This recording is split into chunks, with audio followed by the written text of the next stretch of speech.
Does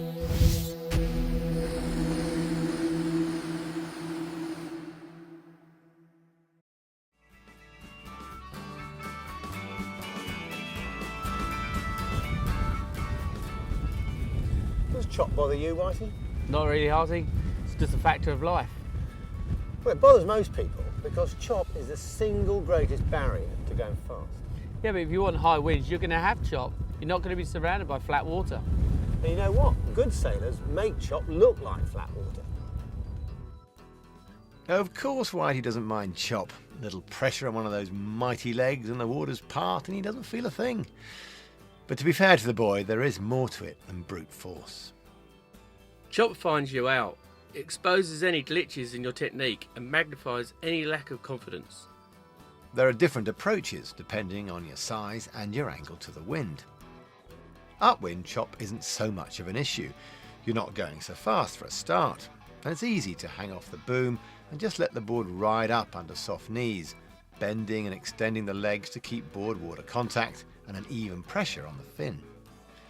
It's basically the same action as lifting the knees to squash jumps when you're going out through waves. But when you bear away, it becomes a different game. You may be hitting 2 or 3 waves a second and so can't possibly absorb every one. There has to be a compromise. You know, for me, I deal with it by trying to be light on my feet and be a bit subtle with it. Not trying to push too hard. When you try to push too hard through the chop, you think actually that you're going to get through it better, but you don't. If you're light on your feet and you sort of imagine your board being a bit of a Turkish carpet, you fly over the chop. This always is more successful and ultimately a lot easier to sail that way. I think if you are used to sail in a flat water, as soon as you go somewhere it's flat, you have to change some trim on your gear.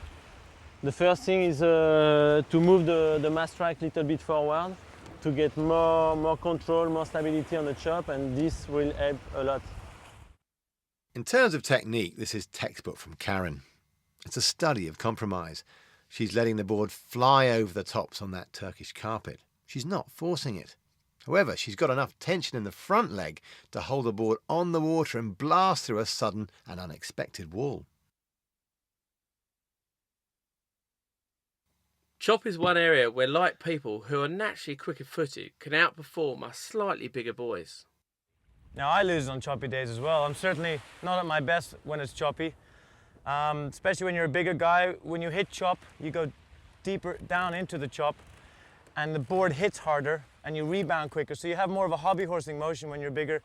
Still, it's not too bad, is it? But this next tip from his big rival is a nugget of wisdom and applies to all aspects of your windsurfing. Well, you try to keep the direction of the board steady, not putting too much pressure on the fin, because that's always when you get air, it's going to spin out. So even if you get out of the water, you want to keep the board nice and straight. So when the board enters again, the fin has straight away has the water on it. Be smooth, keep the pressures constant, and avoid sudden movements.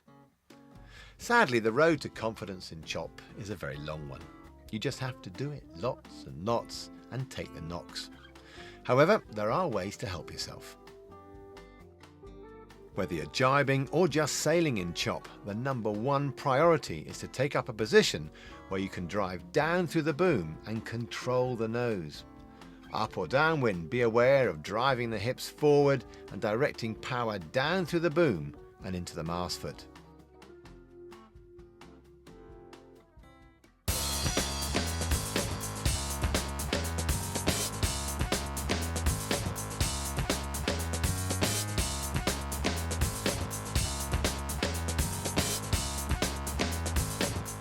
The #1 danger in chop is spin out, which comes from delivering a shock load to the fin, and that's hard to avoid when you're smacking 3 chops a second.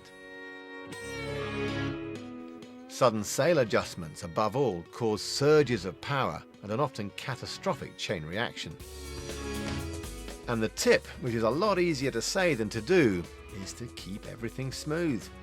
Look at good people sailing in chop and from the waist up, all is calm. Below the waist and like the swan's feet is pretty frantic.